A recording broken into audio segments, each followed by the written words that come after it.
tous azimuts. Peuple congolais, il est temps de nous lever, de nous serrer les coudes et d'agir pour défendre notre patrie, notre intégrité territoriale et l'intangibilité de nos frontières. La République démocratique Batela Ekolo, Bendele Koyate.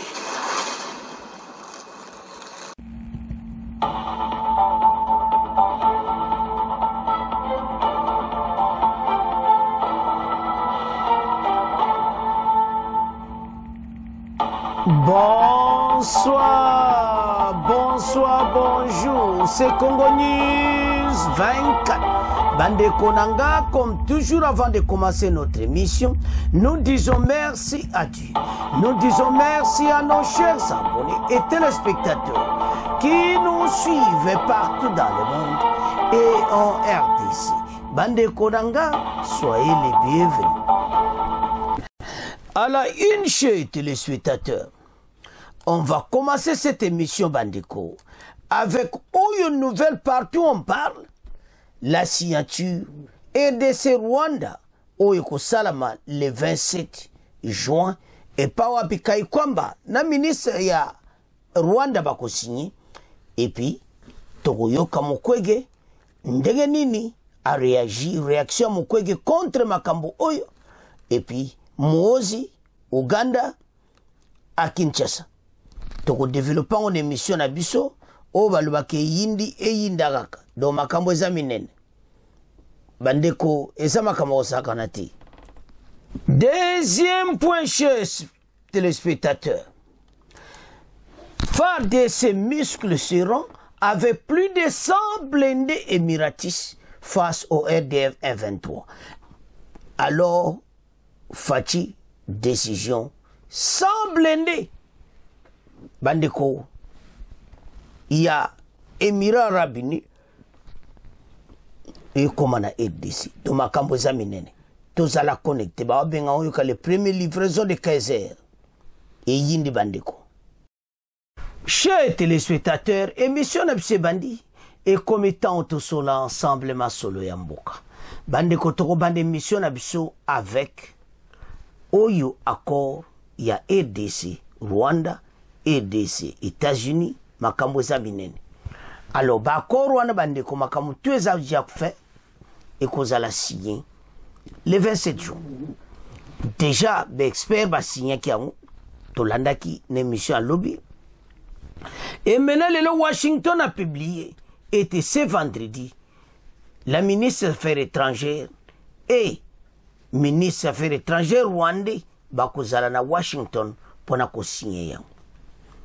Après togoyana ba critique ezanga te toyoka oyo Mukwege alobi bandeko accord oyo Congolais nyonso aebi message partout on parle mais nazo sabino etezaki facilité pour ba komana niveau baza parce que d'autre part tozana bao baza contre accord wana Bokoyoka bakoloba donc citation zao ezake batu bazo mona ki vraiment que guerre ici effectivement parce que menace o ezalaki avant makambo annonce bako batu wana nyonso soi-disant ba AFC 123 o so banani mais parce que ke baza ba Rwandais Bazaki na bina bonza pour renverser le pouvoir.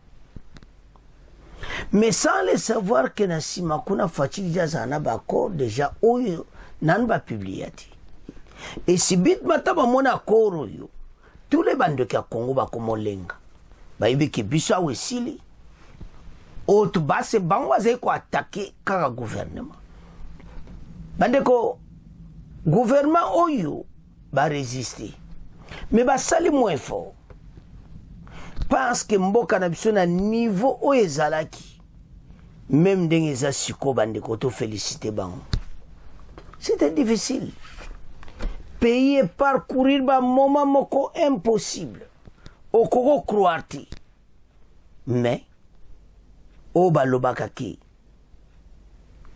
nzambe alingete makambo ekoma na niveau boy o ba congolais bali pena match esili nango bolana na émission alobi tango ba expert kaka ba lobby kaba tant ka ba annoncer autre émission à lilo que c'est vendredi le 27 juin kai kwamba et ministre rwandais bakozala na Washington bakosigné et puis semaine ekolanda Fachi na Kagame na Washington bakosigné makambo tanto oloba il faut to comprendre que niveau tozali siko pour le moment bapante bato nyonso bazali contre mboka ebele bakomi na katesanga. Donne un exemple boto à 1-23 FC basundoli bango na Rwanda. Rwanda za sune kama goloba te bakoma coopérer ka côté ko yiba wa minere o ezo salama pour le moment.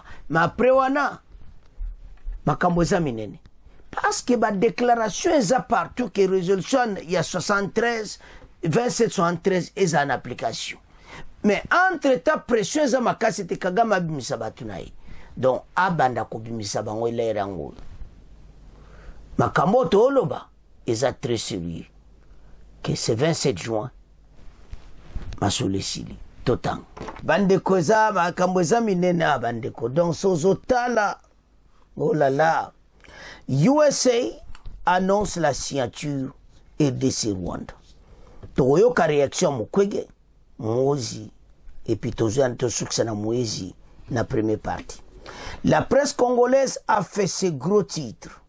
Accord de paix RDC Rwanda, un pas décisif vers la stabilité. Titre le journal à Kinshasa, qui parle d'une étape majeure et résume les grandes lignes de l'accord trouvé mercredi à Washington, notamment le respect mutuel de l'intégrité territoriale de la RDC, le désarmement et désengagement des groupes armés non étatiques et le maximum part d'un après-accord arraché par Washington, estimant que cet accord global a été obtenu grâce à la véracité de la médiation américaine.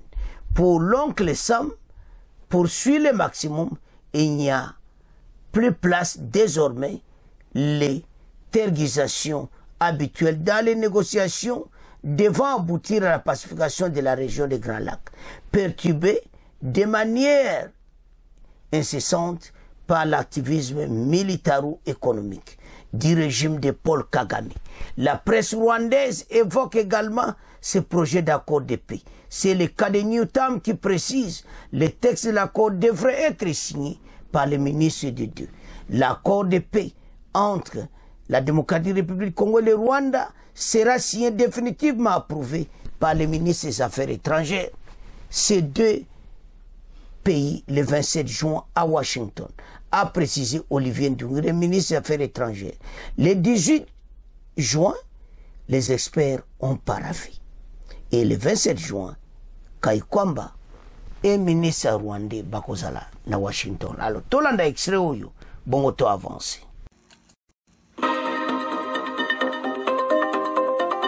Bonjour Catherine Potet. Bonjour Julien, bonjour à toutes et à tous. Le tour de la presse africaine avec vous et à la une première étape pour la paix entre la RDC et le Rwanda. La presse congolaise en fait ses gros titres. Accord de paix RDC-Rwanda, un pas décisif vers la stabilité, titre le journal de Kinshasa qui parle d'une étape majeure et résume les grandes lignes de l'accord trouvé mercredi à Washington, notamment le respect mutuel de l'intégrité territoriale, l'interdiction totale des hostilités ou encore le désarmement et le désengagement des groupes armés non étatiques. De son côté, le Maximum parle d'un pré-accord arraché par Washington, estimant que cet accord global a été obtenu grâce à la pugnacité de la médiation américaine. Pour l'oncle Sam, poursuit le Maximum, il n'y a plus place désormais pour les tergiversations habituelles dans les négociations devant aboutir à la pacification de la région des Grands Lacs, perturbée de manière incessante par l'activisme militaro-économique du régime de Paul Kagame. La presse rwandaise évoque également ce projet d'accord de paix. C'est le cas du New Times qui précise que le texte de l'accord devrait être signé par les ministres des deux pays le 27 juin. Bandeko, tolandi biso nyonso le 27 juin match so betama ba ministre ba eko signé yango après ba président ba eko signé. Alors eloko toza kozela yango wana mais ba réaction ekoi bandeko ndenge bozoyoka ba réaction Mukwege lo, mais comment Rwanda a profité na makambo bango to basali biso mabe yango ntina tozoloba ke makambo yo ezana ba problème ebele. Je donne raison à Mukwege. Comment to signé na bango Mukwege a fâché na ndenga kosakarati. Mais de l'autre côté total avantage na biso bango bazoya kosombe pa na biso un ennemi oazai koyiba akomi kosomba tosala nini. C'est ça la question to pesi ba abonné. Aza ennemi na biso azai koyiba koboma ko violer ko sala we wana lelo to tika ya ko somba macheza mobulu. Mukwege a élevé ton a lobby il fallait même ba sanctionner ba Uganda pe pour Uganda pe azakani di Rwanda pourquoi botiki Uganda na Burundi a lobby li kamo très important ali botika Uganda na Burundi pourquoi il fallait ba parce que Burundi na Uganda bango pe babetaka bakope na bango babendaka baplampi Kagame ne mutu amema ngambu pasi ya na ndenge ya mabe bato ya mosusu babatami baza kobenda biloko ya moto. Alors maintenant eyebani Mukwege alobi pourquoi bosangisi bango te. Alors toyoka Mukwege réaction na ye bongo to avancer. Pour Mukwege le futur accord entre Kinshasa et Kigali tozana siwana likola photo na ye reviendra à légitimer le pillage des ressources naturelles. Envisager une intégration économique avec un État agresseur est inconcevable. Il a raison, hein? Mais dans le monde, tout ça, la réalité, tout vivre. Les Américains, les monde, mais ils a passé. C'est inconcevable. Parce que Salima Bemina est d'ici. Mukwege a pleinement raison. Si jeudi 19 juin 2025, le prix de Sarkov 2014-2024, 2018, je m'excuse, rappelle que la crise sécuritaire actuelle nécessite une approche multilatérale qui nécessite la prise en compte d'autres pays de sous-région, l'Ouganda et le Burundi. Il insiste également la nécessité d'un calendrier pour le retrait des troupes rwandaises conformément à la résolution 2773. Alors, il fallait na katuana batia un retrait, il y a armée oyo. Alors, armée rwandaise bazana RDC, Mukwege lobi, il fallait tout toucher pour un si retrait na bango, alors que bandeko, ba américain basi ba lobi na bango, ke baken. Donc ba okende. Ba yebi ke bako résister pété, bako tiape mutu makasi te, passe bako yamba biloko moto. Si c'est, ba yebi si ba onkaka, ba bendana, ba kiti. Makambo oyo eza makambo osagana te bandeko. Alors, 2773 a appliqué tout développé ma solo selon Mukwege. Mukwege lobi ke ba voisin baza bato basasa suma be komato sala ba faire na bango. Et puis ayeli susa lobi mais résolution 73 bo appliqué en kambala moko et Uganda et si je m'excuse Rwanda a retiré ba soldat na RDF immédiatement. Wana le prix Nobel de la paix 2018 Denis Mukwege. Alors na pesi raison bato basalma beminge para biso tokoma nan Mandela ou bien tokoma nano bato sasa biso mabe bombo batiko ka bongo en tout cas matcheza mobulu ce qui est vrai et ça qui a corps avancé mais biso to reposer ba point préalable ne di point parce que ba pied basalma beminge. Alors Mukwege a soulevé yango pe tolandi biso nyos. Donc, ils ont senga tout landango de près na bateau. Parce que balingi bokana bisote balingi bisote. En faisant ce qu'ils ont fait, ko boma ko sala oiwana, c'était difficile. Mais la RDC a la position positive. J'en suis sûr que tout le monde va apprécier la position du président Félix et de Tokoma ensemble, puis tout travailler dans la paix. Alors, tout tala ndenge kokende parce que bateau baza bateau moto ko pesa ba confiance te. Présent Rwandais aza makamune beli. Mais biso to telemana po wana ite to source ya business moto wako sa mubulu yemo akomona makamuna. Alors, wana ezalaki Denis Mukwege sikoto okay na mozi. Mwana ya Museveni azoya na kinu masolo na EDC, je ne sais pas si na kinu bia yaka na kote ya Bunia, on ne sait pas. Masolo betama si koma makambo oyo ya opération Suja o tilelo ADF asila kati.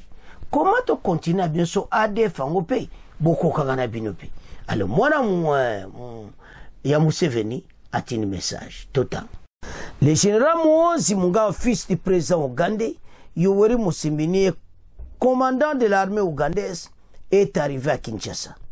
Dans le cadre de l'évolution de l'opération militaire conjointe Suja, dont Azad déjà à Kinshasa, ont indiqué des sources militaires. Lancée le 30 novembre 2021, l'opération Suja est une initiative militaire conjointe entre les forces armées de la République démocratique du Congo et les forces de défense rwandaises. Elle vise à neutraliser les forces démocratiques alliées ADF, les groupes rebelles accusés de massacres civils à l'est de la EDC et attentats terroristes en Ouganda. Conjointe a permis à détruire une base importante des ADF entre les villages de 47 et Kota Okola, près de Manov. En mai 2004, les FARDC et le BDF ont, malgré ces organisations, souligné que les objectifs initiaux, notamment, neutralisent total les ADF. Tandis que bateau est bouté, le résultat de l'opération est mitigé. Nous avons kabandiko. Bateau basala basonda est mitigé, cause à la bonté bon. Tout développé ma solo Uganda na kati ya Kinshasa. Moto achaka ba makelele koloma be yona vaninye azana kin mena na état major na biso bazobongisa opération Suja oyo. Mwana président Museveni aloba mingi. Trop ba congolais kutunde basi ba baye penda. Alors, mayeba ete mboka oyo biso position toza soka za pena ba boule na ye ekosimbati surtout na ndenge to kuma collaborer na ba américain na kata ba faire na est bino tubolonga makansi wana oya mabe ekosimba lisuti la EDC ezotelema eza ko avancer et puis motu nyonso komona oh mais échanger oui parce que d'abord c'est l'armée va pratiquer ça ba entraînement biloko tout et maintenant baza ko avancer l'intelligence na makambo ebele. Alors ezo senga congolais nyonso to betela bango to ba FARDC avazi parce que baza continuer ko recruter bazongi simate donc c'est-à-dire ba ko avancer na masolo oyo. Alors bana mboka to tiki premier point to moke na deuxième point. Chers téléspectateurs, deuxième point, Fatia Sombi sans blindé émiratiste et Witi Arabi émir ya Qatar ne émir ya Arabie Saoudite donc maintenant bazokoma FARDC bitumba ekozala ya kosakana te. Mais ce qui est vrai était les sans blindés et que massifié makambo nyonso tosala kitoko pays et comme na niveau likolo andiko makambo za minene. L'armée muscle se rend avec plus de 100 blindés émiratis face au RDF 123. Kinshasa a réceptionné une centaine de véhicules blindés livrés par société émiratis AIGG. Certains d'entre eux sont déjà opérationnels dans l'Est, au cœur de la zone de confrontation avec la rébellion. Selon des informations révélées ce jeudi par Afrique Intelligence, ces blindés sont principalement destinés à appuyer les forces armées de la République démocratique du Congo face à leur but contre la rébellion du 23. Et les premières livraisons de casseurs, îles de blindés casseurs 2, les blindés, armés de canons de 20 mm et de mitrailleuses 12,7 mm, ont débuté en janvier. Bande konanga makambo za minene. Alors, ndenge tutangi, tout développer ma soeur. Parce que moi, d'invite à dire à déjà, bimisi makambo, là de continuer, kakawe, comment ça, combien? Bosomba. Comme ça, monguna, azika. Alors. Bande ko tolandi bisonyos. Donc, au moins, a clairement été. Position, tout ça, tout continue. Tout avancer. Parce que les diables missionnaires zaraki onyo so sala biali ekende ndeba zawana ba onyo so mitebezo yamabe alors ba blende 100 Emiratis na Kinshasa po esunga logistique makambo ebele na kati ya FARDC parce que so tala ezo pesa mawa.